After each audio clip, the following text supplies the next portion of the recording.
Anyway, okay, so we're on lesson number 2, and we are actually going to be in the book of Ecclesiastes tonight. So, Nancy, what you missed last week was we were just kind of looking at the life of Solomon and just kind of seeing how that kind of reflected into the book of Ecclesiastes, and we looked at the fact that he was king of Israel and how he became king.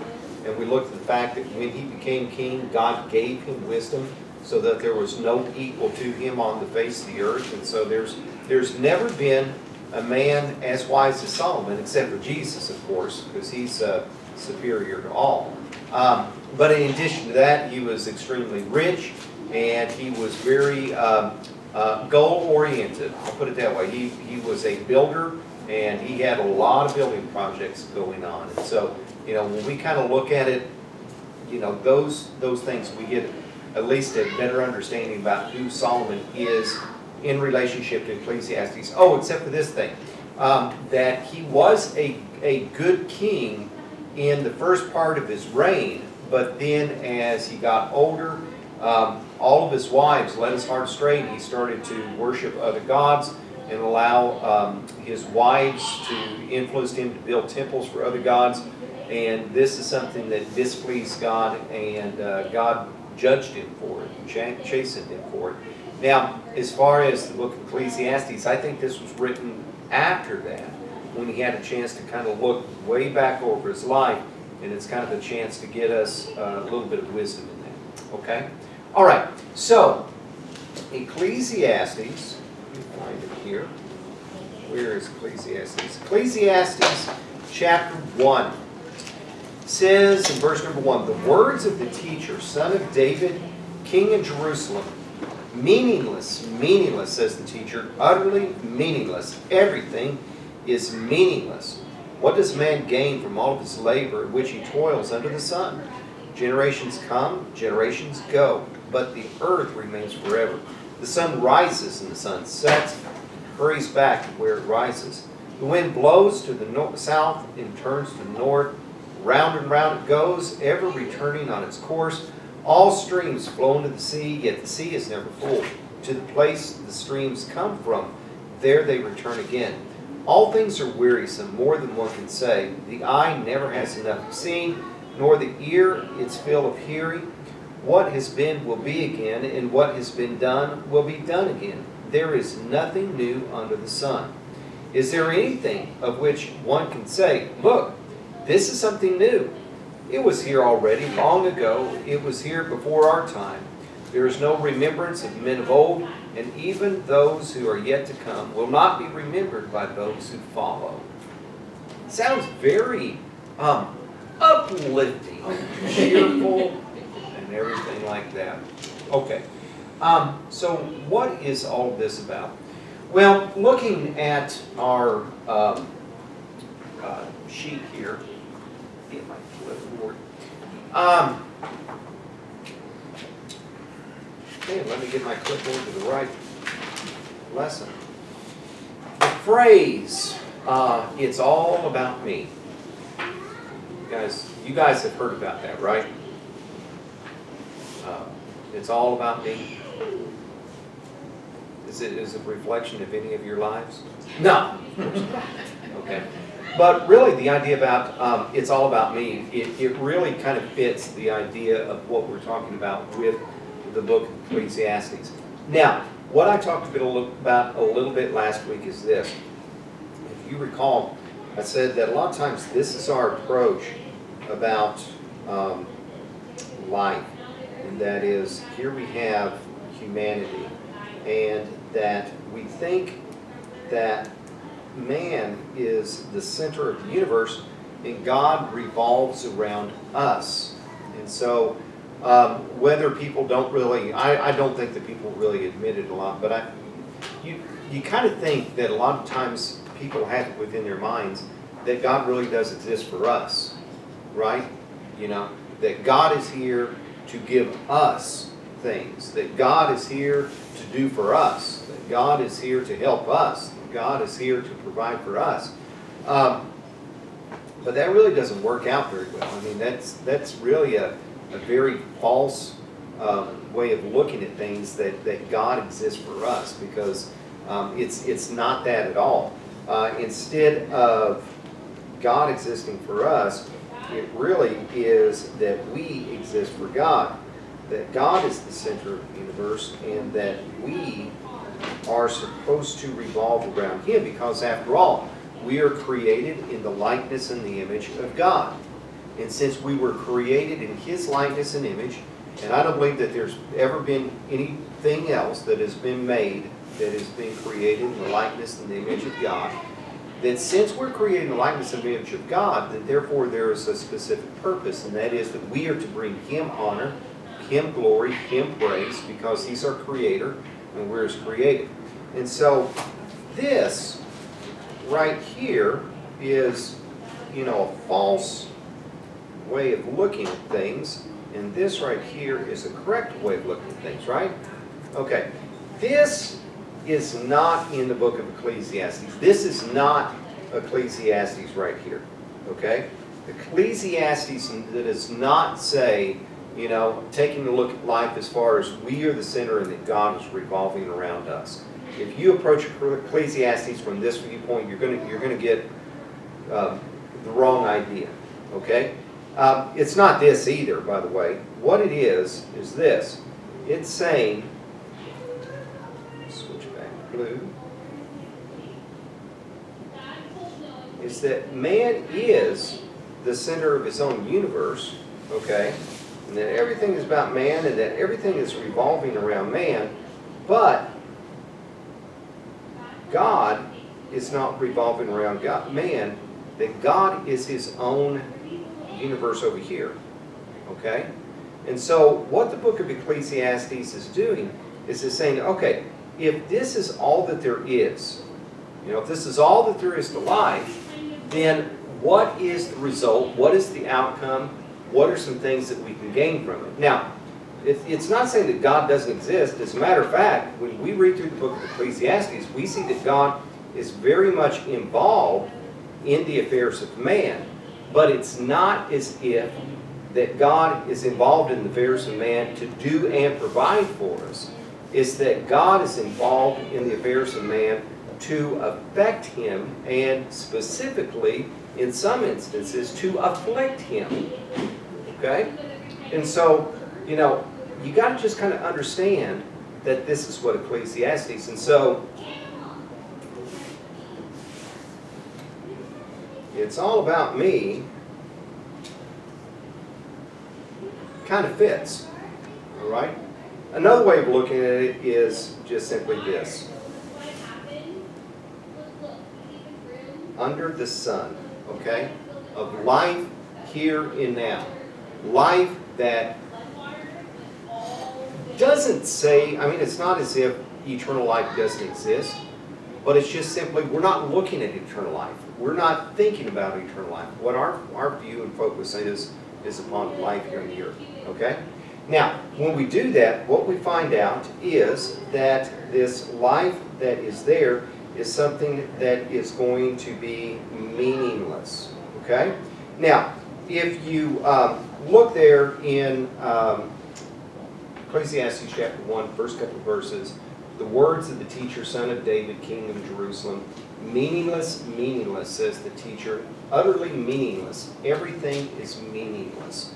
What the book of Ecclesiastes is it starts out kind of like an essay with a thesis and supporting points, but then it just kind of launches off into its own different thing. So the first couple of chapters that we're going to look at, we're going to be looking at this idea about this thesis and the supporting points, and then after that, it's going to be just like a preacher who's preaching about things and preaching about this and preaching about this and preaching about this. But he's always going to come back to this idea about meaningless, meaningless. Everything is meaningless. Okay? And it's not that everything is meaningless unless you're looking at it like this. If you're looking at it like this, then everything is going to be meaningless. Okay? So, what does meaningless, meaningless mean? Well, Meaningless is talking about something that is going to be empty. If you look down here at this paragraph, it's going to be something that is useless. It's going to be something that doesn't really have any value to it. It doesn't have any force to it. It doesn't have any staying ability to it. It's like, you know, a vapor that's just going to kind of puff up and then just leave. Okay, that's the idea of what it's talking about. And so when we talk about meaningless, says the teacher, it is utterly meaningless. Or another translation is going to say vanity, says the teacher. Everything is vanity of vanities. That's kind of you know, you got something that's vain, something that's vainer, something that's vainest. You know, that's what it's talking about. So that's why the idea about utterly meaningless or utterly in vain. And when you look at life like that, it really is something about that. I mean, when you look at life under the sun, there's not a whole lot to it. Okay? All right, so let's look at the question at the bottom of page number 4. Have there been times where you would agree with Solomon's assessment about life? Have there, just think about it like this. Have there been times that you've lived life, you've been going through life, you've been dealing with life, you've been going, just doing this, and then, for whatever reason, you get to a point where you just say, what's the point? What's the value of this? What's the meaning to this? Why am I doing this? I think all of us probably should have felt like that sometime before you knew Christ. Mm-hmm. Without him, it didn't. Yeah. That is a pretty often question I hear people ask, you know, what's the meaning of life? Yeah. Mm-hmm. And that's There's what probably even a book about it. Well, it is a book, and it's called Ecclesiastes. No, I mean actually. No, seriously. Well, I know, but I mean the title is like, what's the meaning of life? Well, I'm sure that there are books There's of probably what's the books meaning of about life, it, yeah. but you know, if you really want to know what the meaning of life is, it's the Ecclesiastes. And if you want to know what the meaning of life really is, it is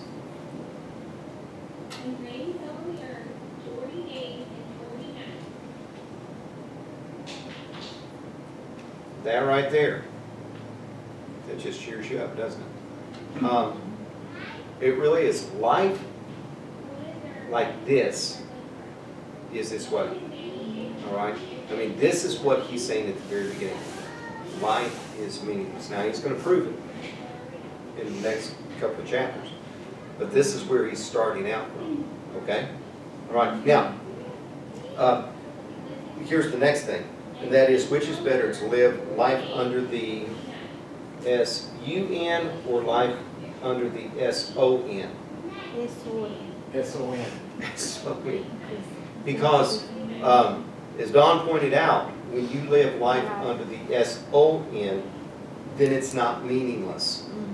When you live life under the S-O-N, then we've got it figured out. We've got the fact that we exist and are here for God and His purposes. And when we're here for God and His purposes, then all of a sudden what we do is not meaningless and empty and vain. What we do is, what we're here for is something that has true and relative meaning.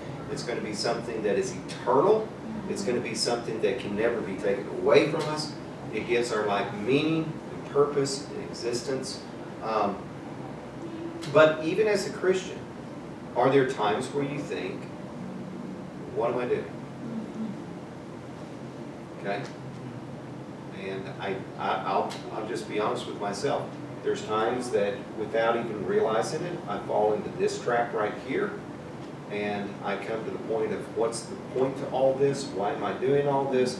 And then I'm reminded that I need to be over here with this in order for everything to make sense.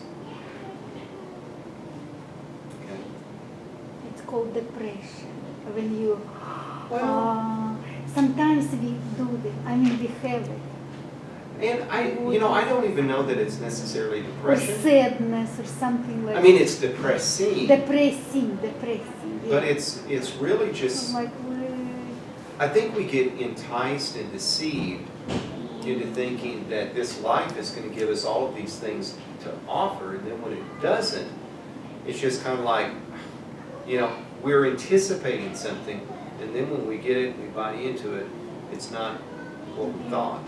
I You was know? thinking lately, maybe a month ago, I had this too, and you're like, what am I doing for God? I don't do anything. I'm so little and tiny. What the difference I do? I make in life. Like this kind of questions. I question myself. And then it helped me. I said, if I'm still living, because God is under everything, God's in control, yeah? So am I still living? Then I have value to somebody or for somebody or for God. Because if I don't, He would take me.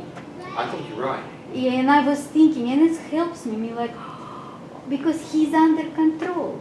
And we like stop this thinking, because it's going on and on. We have to stop. We do, but we've got to be in this category right here in order for His plans to take place. If we're over here like this, or if we're over here like this, then we're not going to see that, right?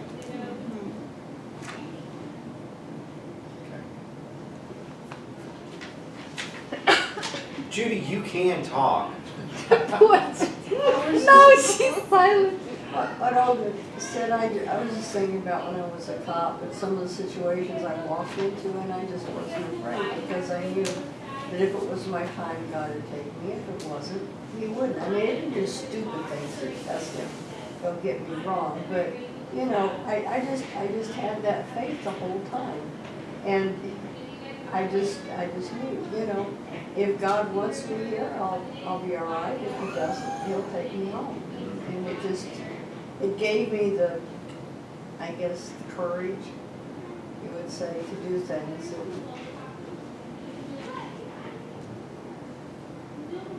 Yeah? All right. Page number 2. Okay. When He's done with you, you're gone. What's that? Right. Oh, when He's done with you, you're gone? Yeah, when He's done with you, you're gone. I mean, that's the way I feel.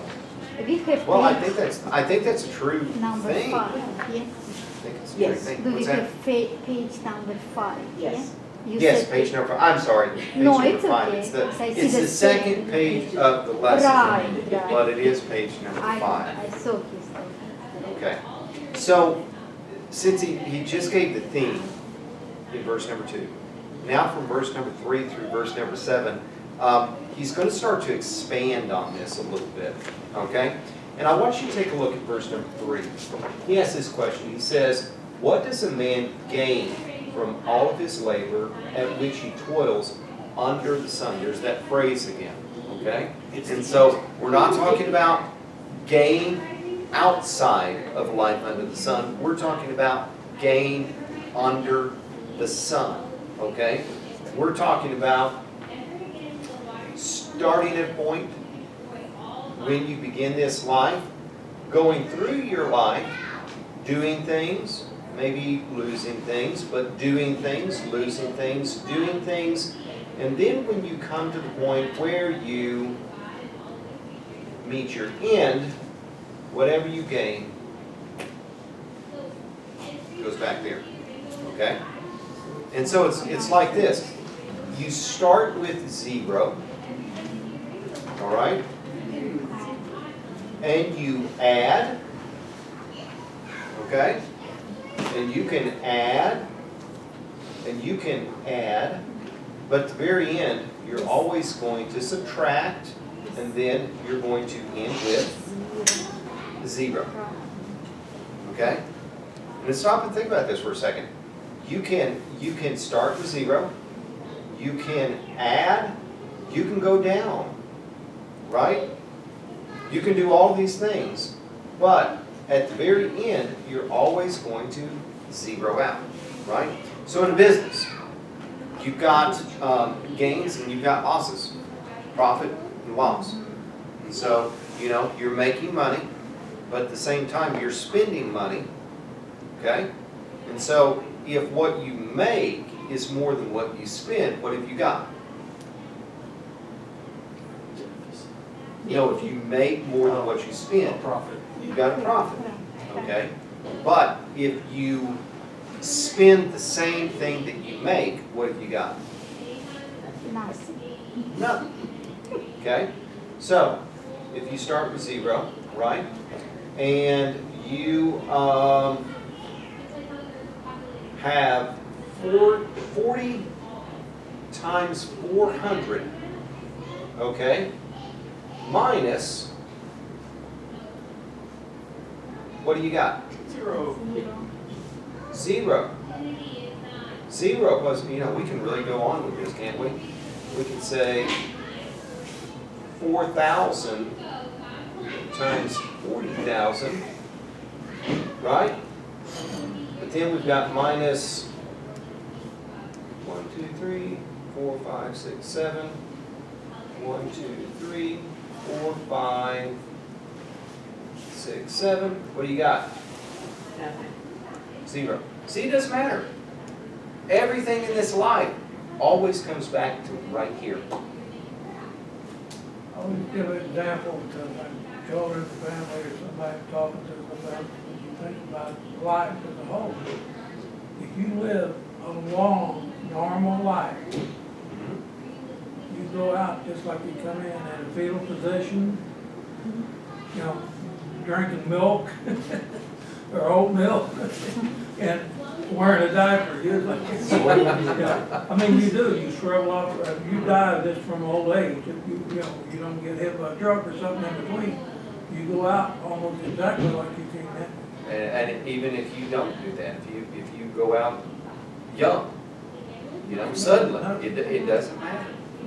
And I know people say, oh, but you've got a legacy that you left behind. But to you, of life under the sun, it's 0. What do you yourself gain from a legacy? That's it. Nothing. It's 0. Nothing. Yeah. Life under the sun. You say, oh, but we got to You can get affect other rewards. people's lives, But you see, that's just it. You We're not yourself- talking about that kind of life. Right. We're talking about this kind of life. Ain't no trailer hitch on them hearses. Well, I Right. was about to say the joke of, I've never seen a hearse pulling a U-Haul. That's With that, like that.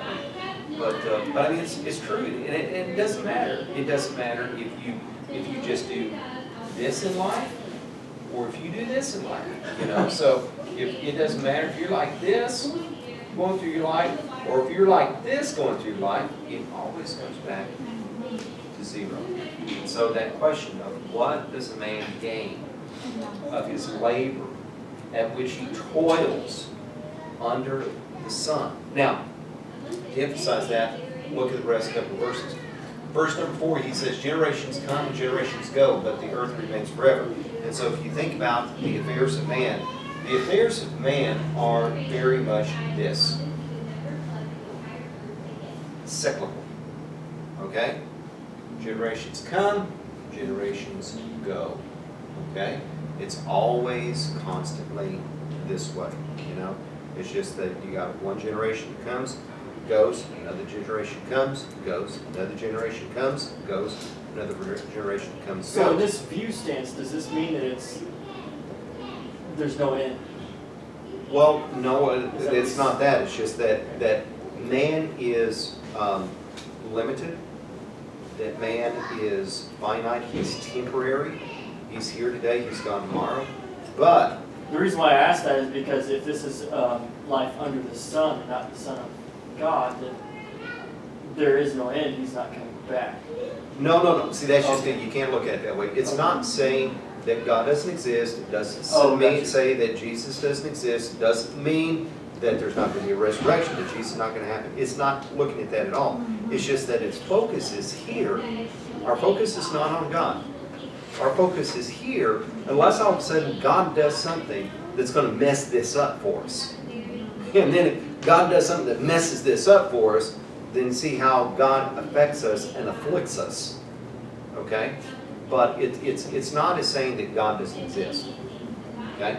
It's just that generations come and go. But at the same time, notice it says the earth remains forever. So in contrast to that, we've got the earth remaining forever. Now, the earth isn't going to remain forever, all right? In terms of, you look at the book of 2 Peter, You see that the heavens and the earth are going to melt away with a fervent heat. That's not what this is talking about. This is just making an argument of contrasting how people die and how the things of the earth keep on going. And now he starts to give all of these different examples.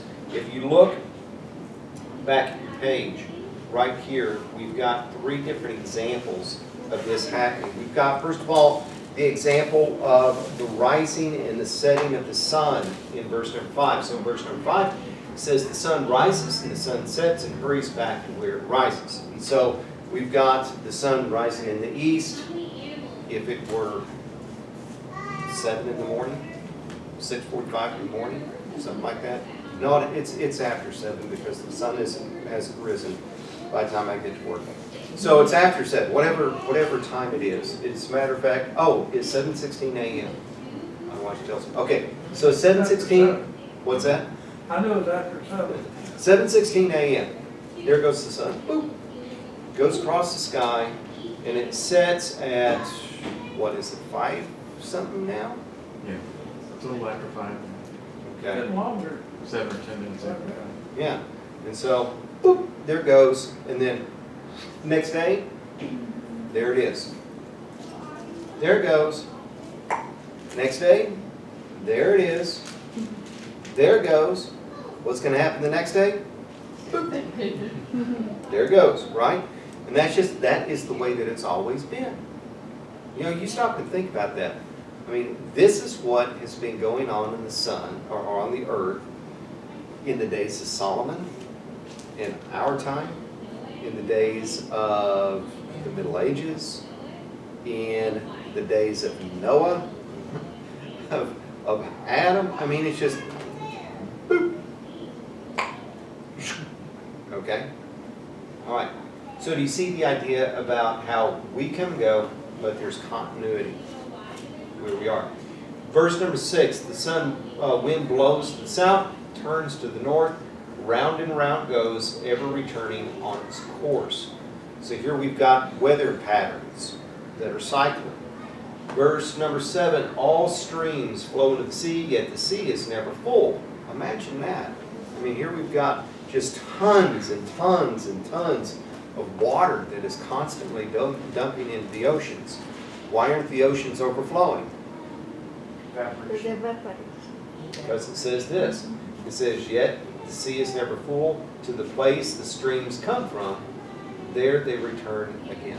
Now, what's interesting to me, I guess we have time for this. What's interesting to me, some people will look at verse 5 and they'll say, oh, look at there. The book of Ecclesiastes is not scientific. It's wrong. It's, you can't look at the book, the Bible, and see any kind of scientific fact, because we all know that the earth revolves around the sun and the sun doesn't revolve around the earth. But, okay, well, that's not what verse 5 is talking about. The verse 5 is just talking about perspective. From our perspective, from our point of view, all of this is happening. But look at the tremendous scientific thought in verse number 6 and verse number 7. Okay, we're talking about somebody that is about 1000 AD, and he's realizing the weather patterns of the wind, and that is that the winds are constantly cycling. The Coriolis effect wasn't known until when, the 1800s, something like that. And we're still learning about the weather patterns of high and low pressure cells and how they revolve around each other. Okay, but yet here's this guy in 1000 BC that's saying that the wind is turning on its course. And then verse number 7 about the streams flow into the sea, yet the sea is never full. Okay, we've got hydrological cycles that are there that, looking at, modern science today, we understand that there is water, we've got evaporation, we've got cloud formation, we've got condensation, we've got rainfall, and everything that's happened there, that there's not an addition or subtraction to water itself, because it is its own cycle that is taking place. And, so if somebody says, oh, well, verse number 5 is really talking about something that is unscientific. Well, what about verse number 6 and verse number 7? Okay, just thought I'd throw that in there. Okay? All right, down to the questions on page number 5. Aside from spiritual things, is there anything in this life that can be thought of as gain for a person? Why or why not?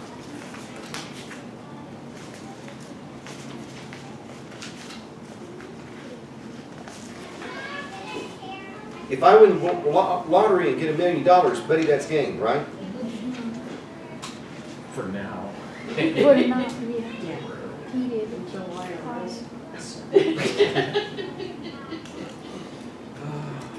I could say something political, but I won't. Okay. People say, You baited me. Yes, go ahead. Oh, God, I'm sorry. people say you have to plant a tree, build a house, have a children. Okay, all right. They Hey. say this is why we are living. All Who right. don't know God, they say, plant the trees, build a house, have children. Like this is the purpose of your life. Okay, so if that's the purpose of our life, then what do we ultimately get from it? I mean, let's just say that, I have 20 kids. Right. I don't. Well, I don't want 20 kids, especially not at this point. Let's just say that I had 20 kids. And let's just say that those 20 kids had 20 kids. What would they give me? They give me 400 grandkids. Man, can you imagine Christmas with 400 grandkids? And if those 400 grandkids each had 20 kids. Oh, man. Just think how many Christmas cards Adam would send out. Oh. Yeah, Adam lived 930 years. And so, he had Some of them, Kids. 965, we just go over there. Got a lot of Christmas cards. kids, grandkids, great-grandkids, great-great-grandkids, 100 great-great-great-grandkids. It's kind of like you go, of course, with Adam, it's like he's walking down the street. Yeah, I'm related to him. Yeah, he's my grandkid. Yeah, he's, Some people think that the population is as great before the flood as it is now. Because people were fertile, they had babies a lot longer too. I mean, you just didn't, there wasn't a window of like 20 or 30 years like there is now. There was a window of several hundred years. And I've heard some people speculate that the population could have been as great as it is now. it could have been. Ask Noah. Noah, how many people were knocking on the door of the ark? Not until after it started raining. Yeah, got that, right. But you see how there's, it doesn't matter what it is, there's just, when you think about gain, even to an atheist, there's no gain. You don't even have to believe the Bible, you just believe to look at it with practical common sense and realize that life is going to net out zero 100% of the time to the individual. Okay? And it really is a depressing, sobering thought when you think about that part. Okay? That's aside from spiritual thoughts. Okay, let's take a look at James chapter 4, verses 13 through 14.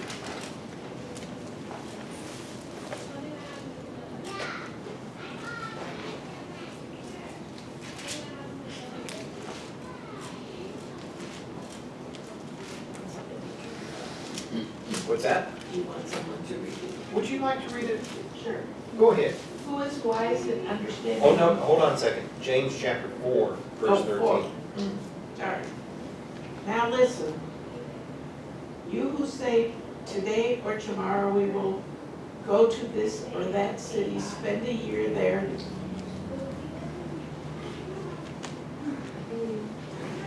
Okay.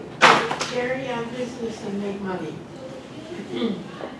why you do not even know what will happen tomorrow. What is your life?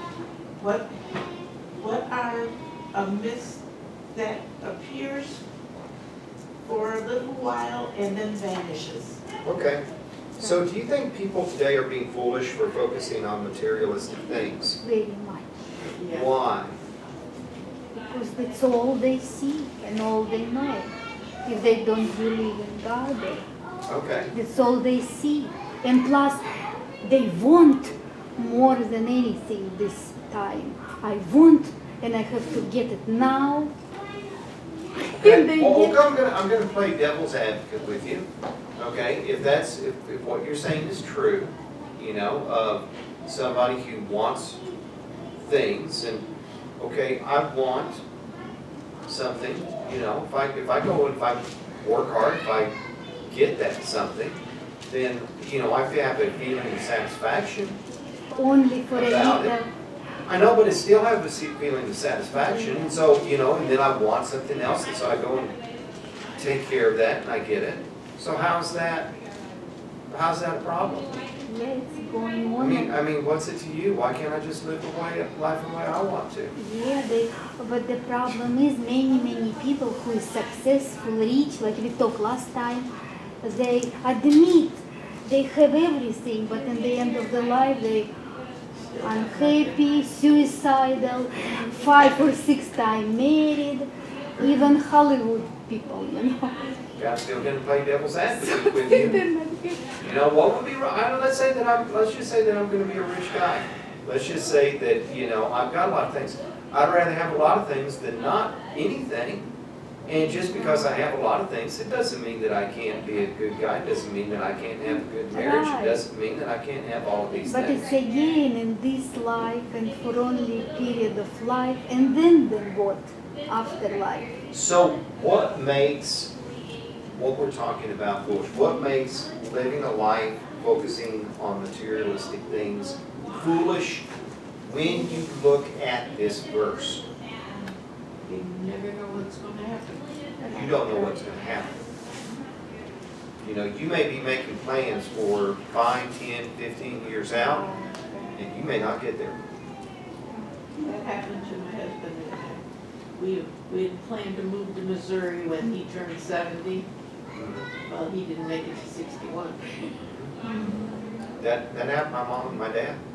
I mean, my dad, his dream was to build a cabin in Pagosa Springs, Colorado. He was going to retire. He was going to move up to Pagosa Springs, Colorado, live in a cabin on his own lot. I mean, that was his, that he was just enamored with that idea. He never made it. Yeah. And at the end of his life, it was just an empty lot.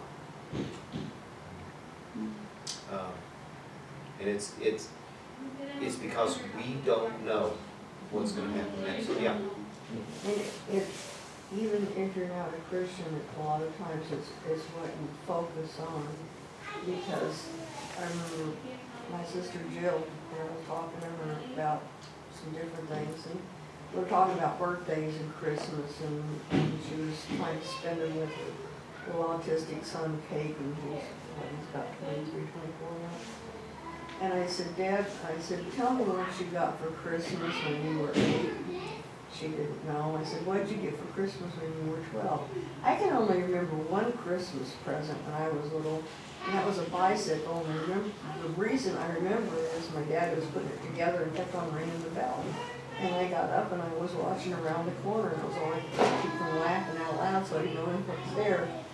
But I said, but what are your favorite memories of your childhood? And it was, you know, different things to do with people and how they helped you and you helped them. It had nothing to do with presents. It had nothing to do with what you had and what you bought and what you got. It had to do with, you know, people and helping each other and loving each other. And I said, so take Hayden out, you know, a week after Christmas and do something that he wants to do and forget about Christmas. It's not important. Make a memory, you know. Yeah, Yeah. that's a good point. A lot of people were asking me what I wanted for my birthday, and I said, I just want people to come over and Memories are more valuable than Yeah. possessions. I don't want anything special for my birthday. I just want, time with family is more important. All right, next question. 1 Timothy chapter 6 and verse 6. 1 Timothy chapter 6 and verse 6.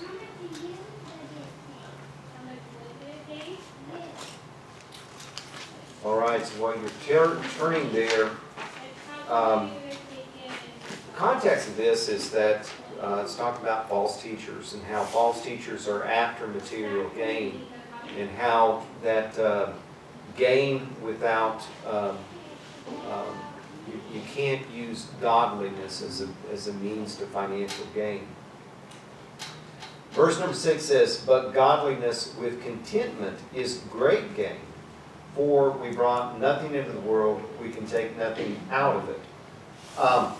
Here's the question. What is truly gain? Is this something that people would want if they realized it? Yes. What is gain? Are you talking about godly gain or? I'm talking about this verse. Godly gain. It's Yeah, everybody wants it whether they realize it or not. You've got a hole in your heart that only God can fill. And everybody wants that, but a lot of people just won't admit it, and they keep on filling that hole up with things that fall out. Yeah. Material stuff, they're just, Well, if you look at it, it says, "But godliness with contentment is great gain." Godliness with contentment is great gain. And, I remember when I was teaching teenagers back in Corning, I was saying, would a brand new Corvette, would that be something that would really be exciting to you? Really be fulfilling to you? Yeah.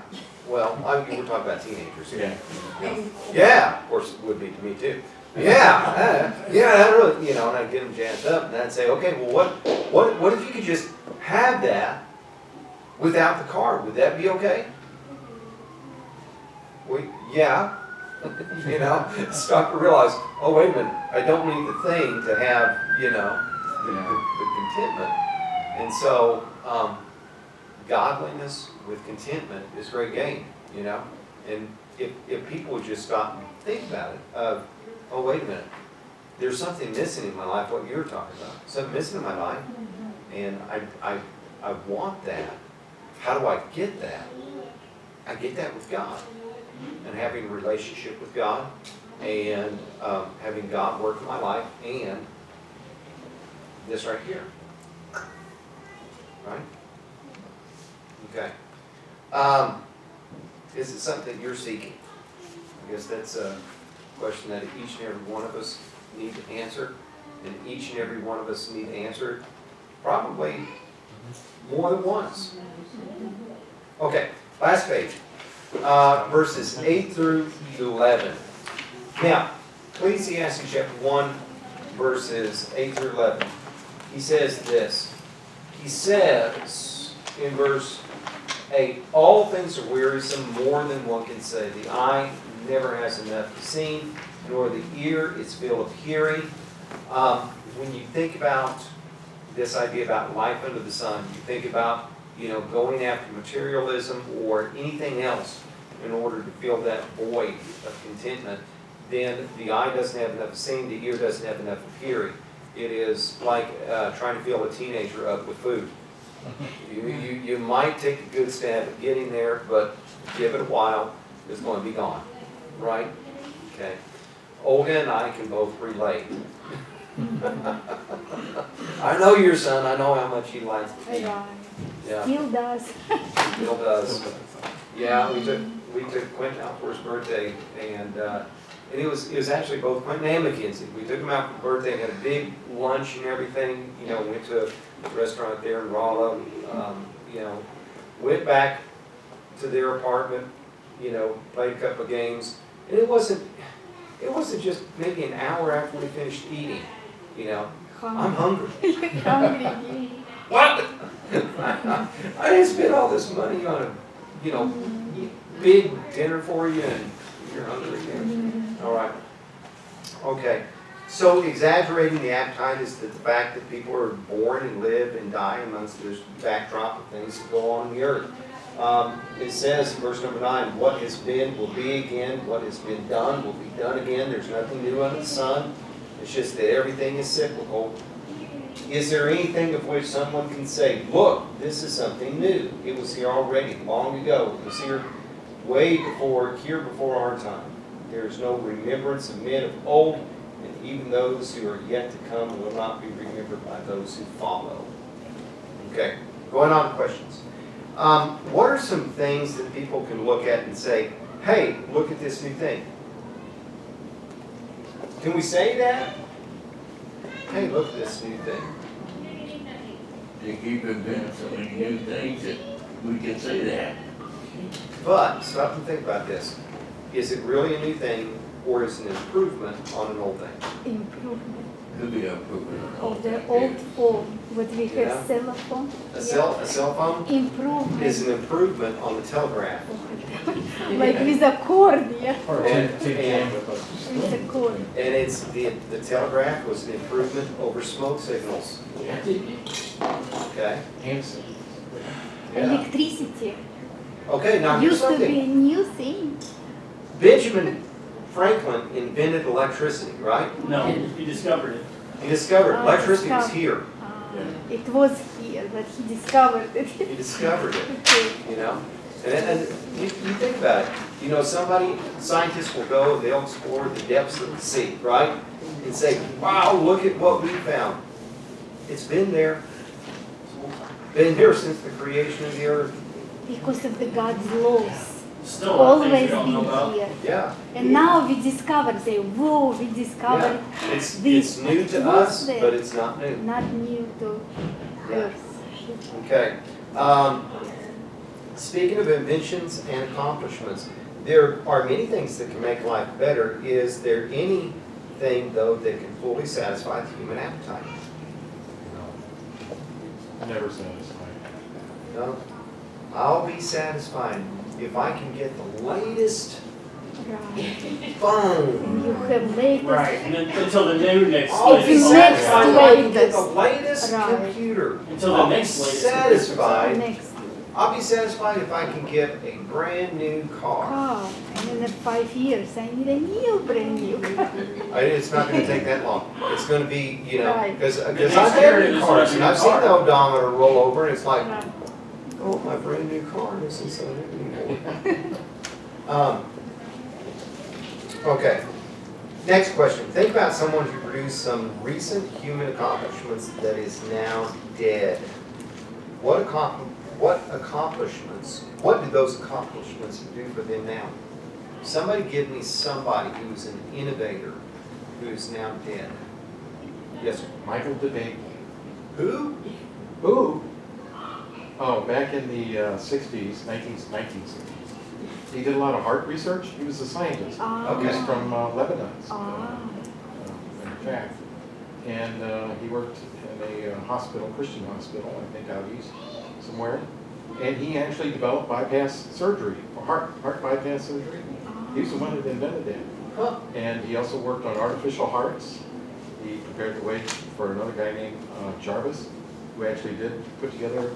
So Michael DeBakey died of Parkinson's. DeBakey. I was gonna say, that word, Oh my Yeah. goodness, that heart disease. I mean, he left behind a legacy. Oh, sure, he left a legacy, but you know, what does that do for him now? Nothing. Yeah. I was thinking Steve Jobs. Oh, Yeah. I was right, thinking right. Tesla. Okay. Who is- Oh, the real Tesla. Real Tesla. Yes. Yeah, I was thinking Elon Musk. I was like, no. Steve Jobs. But yeah, Steve Jobs. What I a mean, sad story. sad story, and About I mean, you know, this does me some good, Judy. Does me some good, but it doesn't do him any good. What's that? Alexander Graham Bell, she said. Alexander. How about Einstein? Einstein. Any of them. Was he a believer? No, Einstein. I don't know. But looks like No. no. Was an atheist, yes. Looks Well, like. he believed in God, but he was He didn't believe in Christ. real screwed up, you know. But it's yes and no. Like sometimes he. We're moving back to the lesson, so we'll finish up Einstein. here. Will people consider those accomplishments to be at the same value 1 year from now, 50 years from now? The answer is no. And if you look there, verse number 11, there is no remembrance of men of old.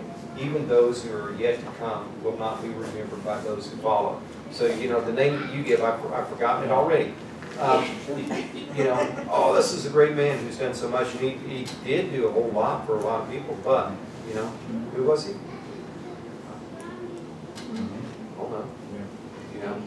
And until, somebody might learn something in the annals of a history book, but it's like, okay, it's just a fact. It's not something that's real. It's not meaningful and impactful to anybody other than just a fact of the history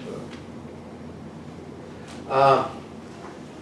Read 1 Peter chapter 1, verses 3 through 5. We better do this real quick. Okay? Because this kind of cements things.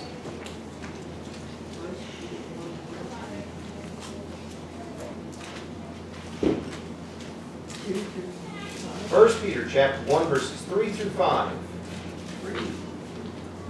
Blessed be the God and Father of our Lord Jesus Christ, who according to his great mercy has caused us to be born again into a living hope through the resurrection of Jesus Christ from the dead, to obtain an inheritance which is imperishable and undefiled and will not fade away, reserved in heaven for you, who are protected by the power of God through faith for a salvation ready to be revealed in the last time.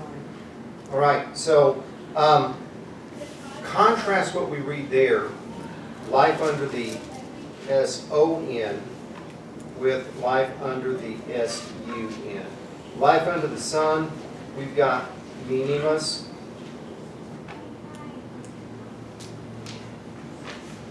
We've got forgotten. We've got lost. We've got what? No, I don't think we're going to put that. I don't even know how to spell that. Hopeless. Unfulfilled. Unsatisfied.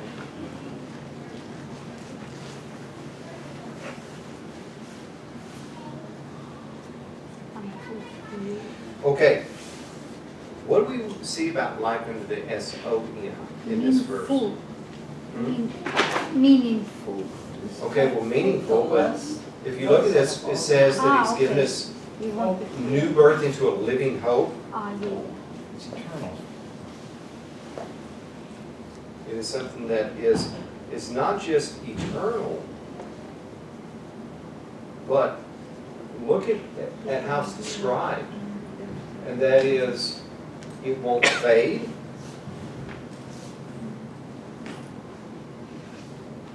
Spoil or perish.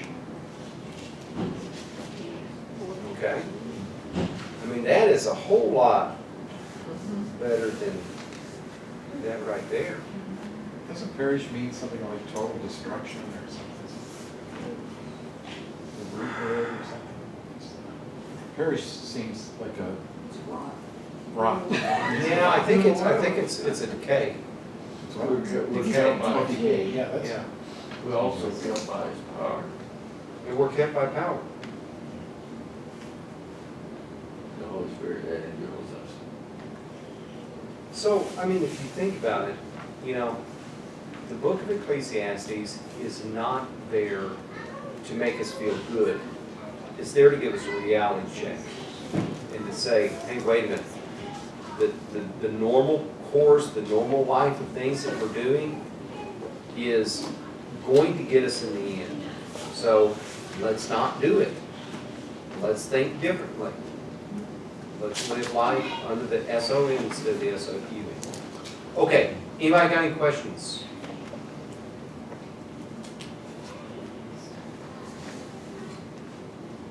All right. Well, thank you very much, and we will continue, Lord willing, with lesson number 3. Okay? So take a look at the section of scripture in lesson number 3, take a look at the questions. If you have some thoughts, write them down. If you have questions, write them down too. Okay? But next week, we're going to be talking about prove it. So like I said, here's an essay. He's given out, he's laid out the thesis of what he's saying. Now he's going to go and he's going to prove it. And so if you're going to say, wait a minute, okay, life is meaningless, then prove it. He's going to do it. Okay? And he's going to do it with his life. And he's very qualified in it. No, I think you'll find that in a lot of older gentlemen and people in the whole. A lot of times people look at their life and they, just like he did here. He I think looks so. back at his life and says, look at all the stuff I've done, and what it means. Yeah. Okay, let's pray. Dear Lord in heaven, thank you for everything you give us. Thank you for your blessings. Thank you for the time that we had in your word. Lord, please give us wisdom. Help us to live life under you and help us to revolve around you and complete your plans and purposes. Lord, we ask this in Jesus' name.